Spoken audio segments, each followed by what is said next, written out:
Hi there, welcome to this information session on the National Diabetes Prevention Program.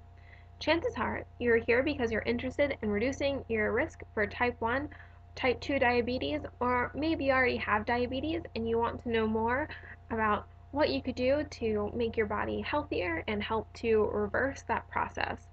This program will help to make that happen through proven methods and also some techniques that make becoming disease-free, simple, easy, and second nature. We'll be learning about healthy eating, being physically active, and making healthy lifestyle changes. And I'm going to tell you more about these proven methods and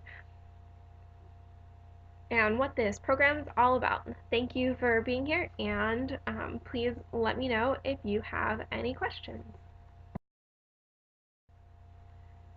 After this program, you'll be able to explain the purpose and benefits of the National Diabetes Prevention Program. You'll know the weight loss and physical activity goals established by the National Diabetes Prevention Program, also called the DPP, and you'll also know the major objectives of the program. This includes the goals, the research components, study participants, and outcomes. So by the end of this, you should be able to explain the findings from the DPP and why they're the basis for this program that hopefully you'll be attending. So welcome to the National Diabetes Prevention Program. I want to start by giving you a little background on diabetes. In 2013, 1 in 9, or 11% of people in the United States had diabetes. That's 26 million people. 26 million. Let that number soak in for a moment. As the population ages and as people continue to stay or grow more obese, the likelihood of diabetes increases. This increase happens so rapidly, we'll talk more about that later, that by 2025 it's estimated that 1 in 5 adults will be projected to have diabetes. That's 20% of the population.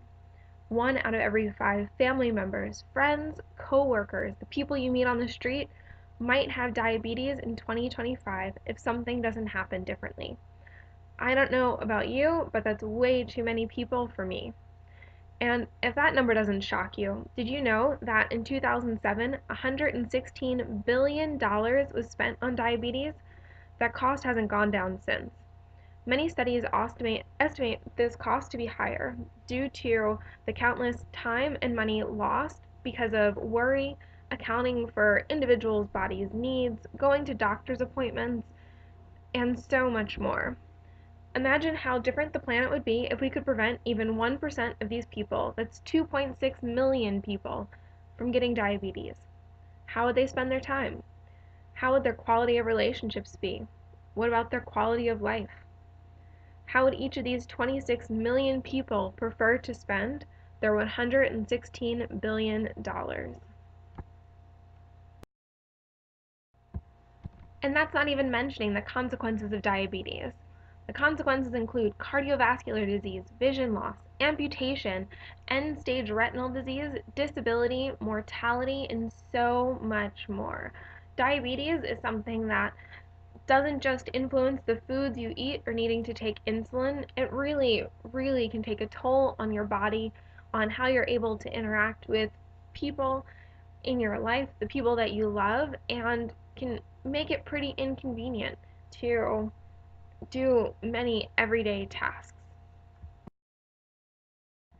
But the great news is that diabetes can be prevented. Have you ever wondered how people end up with diabetes? Does it show up overnight, or is there a pattern associated with elevated blood sugar in the body? Being overweight, does that make a difference?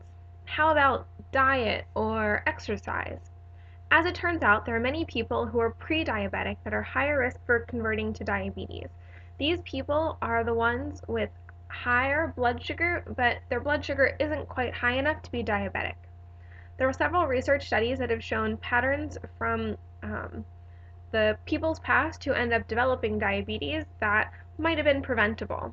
When tested in programs like the Diabetes Prevention Program, it was found that the chances of getting diabetes were reduced by 50 to 70% in different risk groups. People who have these factors who have also been determined to be 4 to 12 times higher risk to develop diabetes. When people are in this state, it's called pre-diabetic. The term prediabetes means that your body has started to tend towards the same blood sugar patterns and dysfunction as persons with diabetes.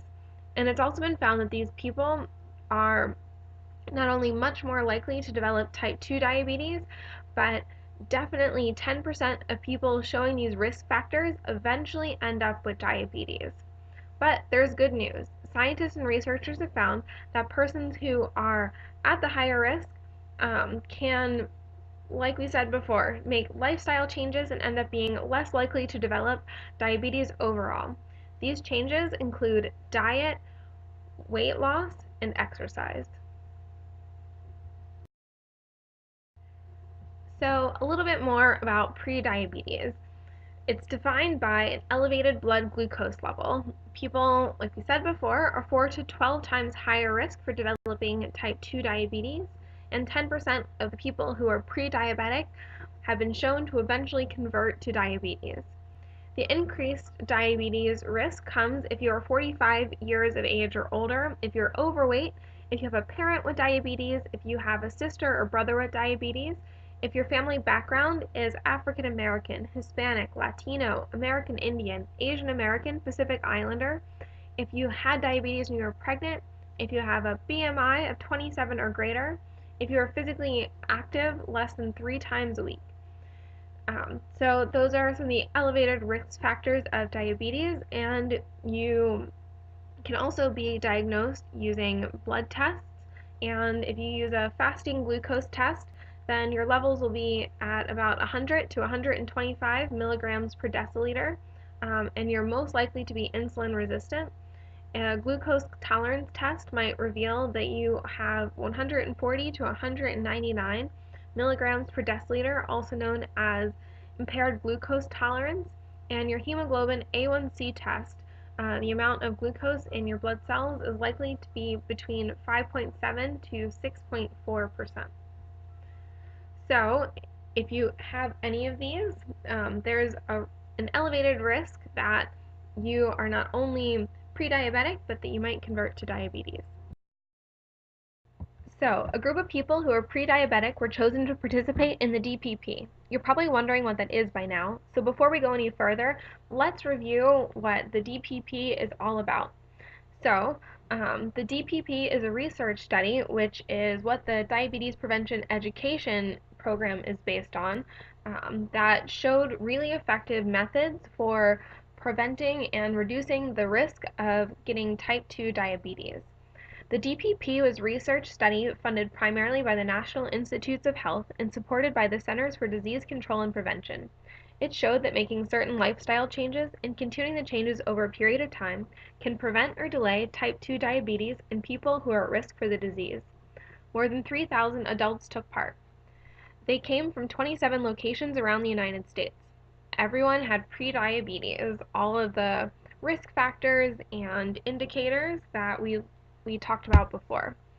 So everyone had slightly elevated blood sugar, but they did not have blood sugar high enough to be type 2 diabetic. Nearly half the people in the study were African Americans, Hispanics, American Indians, Asians, or Pacific Islanders. People of these racial and ethnic groups tend to be for higher at risk for type 2 diabetes. 2 out of 10 were 60 years or older, and people older than 60 um, are also known to be at higher risk than younger people. The average starting weight of the people in the study was 207 pounds. In order to participate in the study, everyone had to qualify using a pre-diabetes screening. You can see the series of questions in front of you, and you'll notice that there are points given for either yes or no answers. There are some questions that have a higher yes answer than other questions. This means that these questions or these factors are more indicative of being pre-diabetic or being at risk for diabetes. So, if you'd like to go ahead and take this pre-diabetes screening, you can go ahead and pause the video now. Or if you know your blood glucose levels, then we can go ahead and discuss how the pre-diabetes screening was determined using those factors.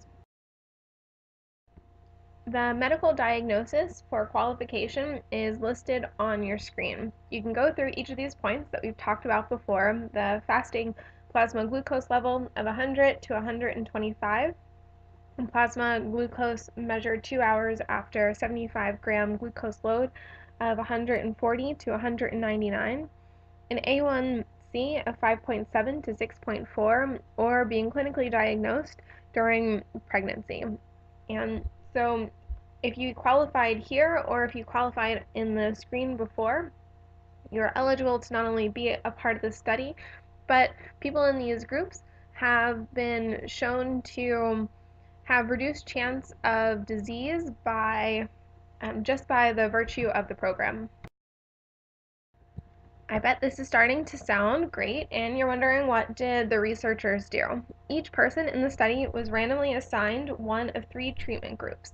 The lifestyle change group was the first group, and there were 1,000 people in the lifestyle group focused on losing weight and being more active.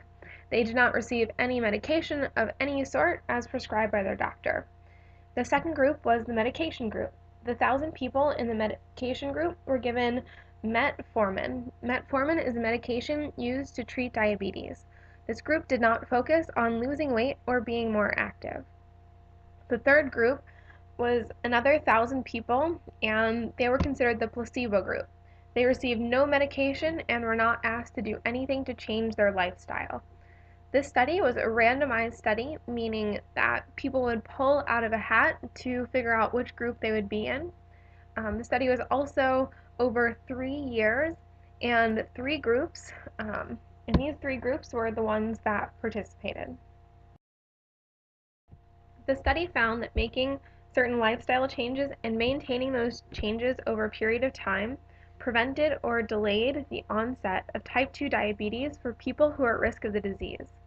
The persons in the lifestyle change group reduced their risk by 58%, and people who are older than 60 cut their risk by 71%. People in group 2, the medication group, only cut their risk for type 2 diabetes by 31%. This means that twice as many people who took the medication that was supposed to be used to prevent and help with diabetes ended up still getting diabetes. The people in the no treatment group had absolutely no change in their risk for type 2 diabetes.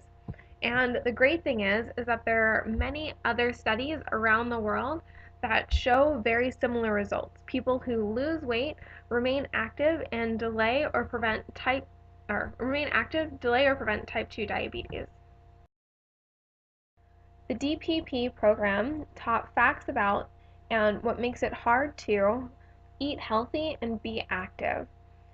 The program is also designed to help people change their habits and make healthier choices for their lives. The program allows participants to maintain long-term support and teaches how to stick with the changes that are made. People in the program obtained healthy lifestyle balance around how much they ate, how active they were, and I've also taken that program and added several other layers of information to include how to have healthier, happier lives, better relationships, and to get a little bit more deep into effortless weight loss. The wonderful thing about these programs is that they're evidence-based. That means thousands of people have already done it before and experienced great and long-lasting results. I've taken the DPP program and changed a few things, added in some extra elements that make weight loss even more effortless, and added other components to really nourish your body, nourish your life, and help to improve relationships, things that are also proven to reduce chances of diabetes, heart disease, and lots of other illnesses.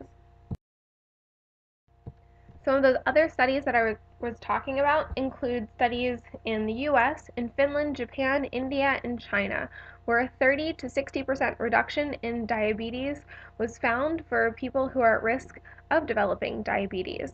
The Finnish study, the study in Finland, um, reported that 43% of reduction in diabetes after 3 years was found, and in another study, 43% reduction was also found 14 years after the intervention and 20 years after the baseline. This is incredible. 50% less likely to develop disease just by making some of these changes. Again, I've added in some extra elements to provide more nourishment for the body and to make weight loss even easier so that these numbers will be even greater. So, what's the difference? In the traditional approach to preventing diabetes, people typically go to the doctor. The doctor says, "Oh, let's get a test done." The patient goes and gets the test or blood drawn, and the doctor gives them some sort of feedback. That feedback will or maybe won't include information about diet and exercise and making changes. So, in order for a patient to not only be classified as pre-diabetic, but also to understand whether or not they're at risk for diabetes, they first have to go to a doctor.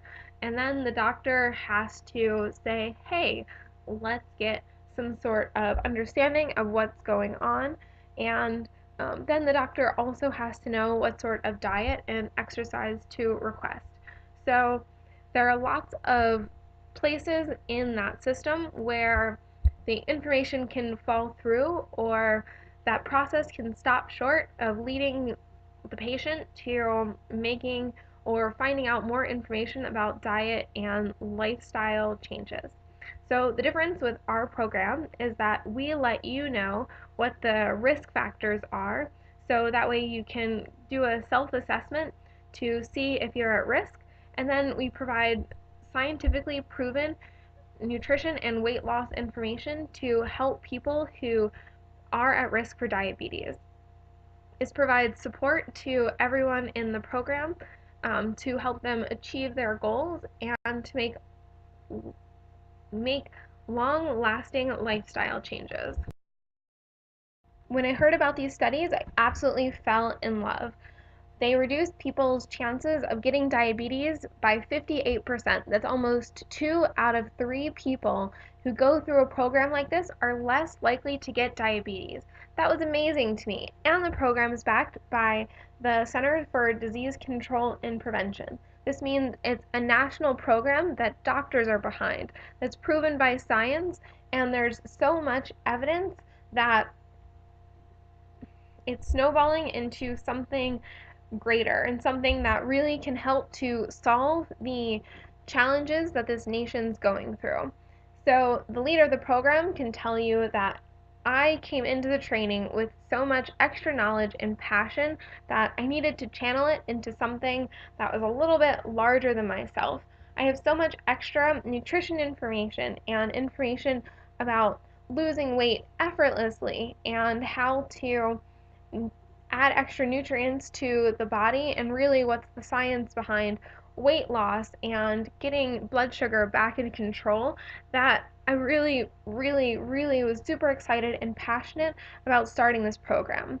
I'm also passionate because I spent many years of my life being really active, and I was always overweight and I never really understood what it was that was keeping me with those extra few pounds and a little bit pudgy.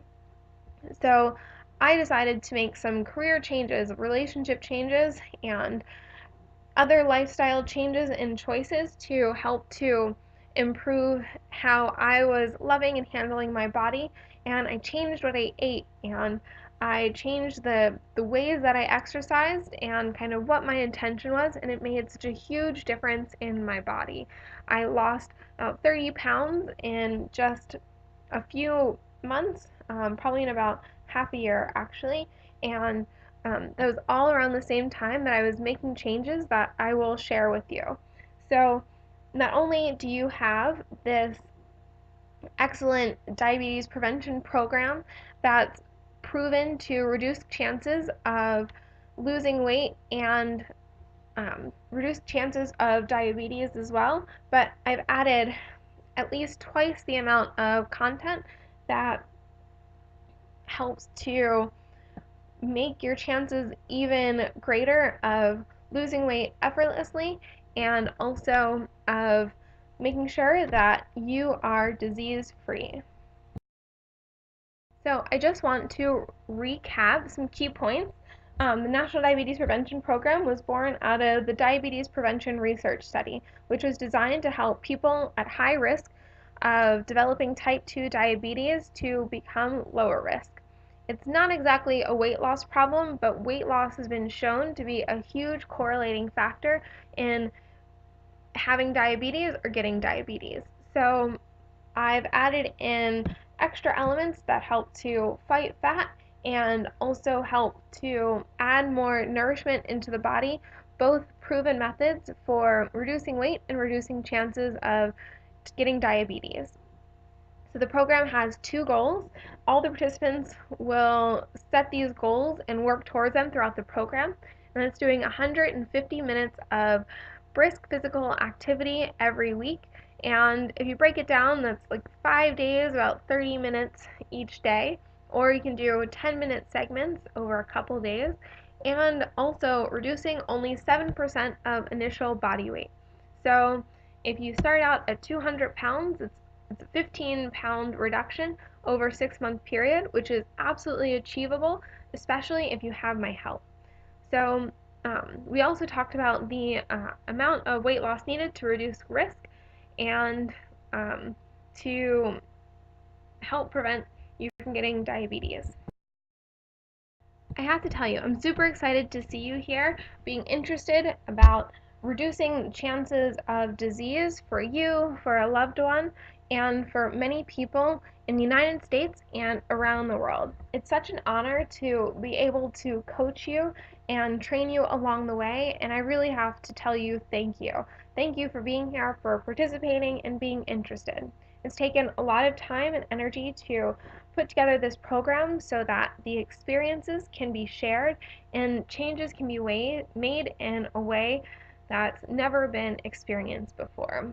All of this information is scientific and evidence based. People all over the world who have done these things have experienced great results, and I really want to share those with you. I follow lots of top authors and many blogs, and I've seen how it is they prevent their weight loss information or disease prevention information. And there's always a piece or two that's missing that I really think can help to forward more people in reducing their chances of disease. And let me tell you, I've definitely gone against some Stanford professors when completing programs and writing mathematical algorithms, and I've kicked their butts. Now, you probably don't want to tell them that, but I've definitely come up with things faster, more complete, and corrected some of their mistakes on multiple occasions. I believe in my ability to provide complete and factual information, and I'm really excited and honored to be able to share that with you. Now, don't get me wrong, the program is not easy. It definitely is going to challenge you, but it's going to challenge you in a way that really lights up your soul, your spirit, that makes you happier, more excited to get out of bed every day, and that makes you just feel good about yourself, no matter what body shape you think you have or you think the rest of the world sees you. You're guaranteed to make breakthroughs to overcome really difficult and challenging emotional issues that are associated with weight loss, and I'm really here to help you every step of the way. If you've ever tried making changes in your life, you know that it's also helpful to be surrounded by a supportive community that helps you to get there along the way. This program is designed to not only guide you on your own to make changes, but to help you have a community of people who are around you that can not only hold you accountable, but can also hold your hand along the way, that can help you to be supportive and really get this program done and to help you make changes that last a lifetime. Maybe you'll make a few friends and you're guaranteed to learn something about yourself and to improve your life in at least one way. So, what do all of these things have in common? Commitment. It's my commitment to you, it's your commitment to yourself, and it's everyone's commitment to each other to make the world a better place by treating your body the way that it's meant to be treated. This program will provide you with tools for success and will also help you to be a little bit happier with your body while also making you less likely to end up with a party stopper like diabetes. If you have any more questions, feel free to shoot an email over to info@diabetespreventioneducation.com. You can also find us on Facebook at facebook.com/diabetes prevention education, and you can also find us on Twitter at twitter.com/pre-diabetes edu. That's education. You can find these links on your screen, and we hope to see you there.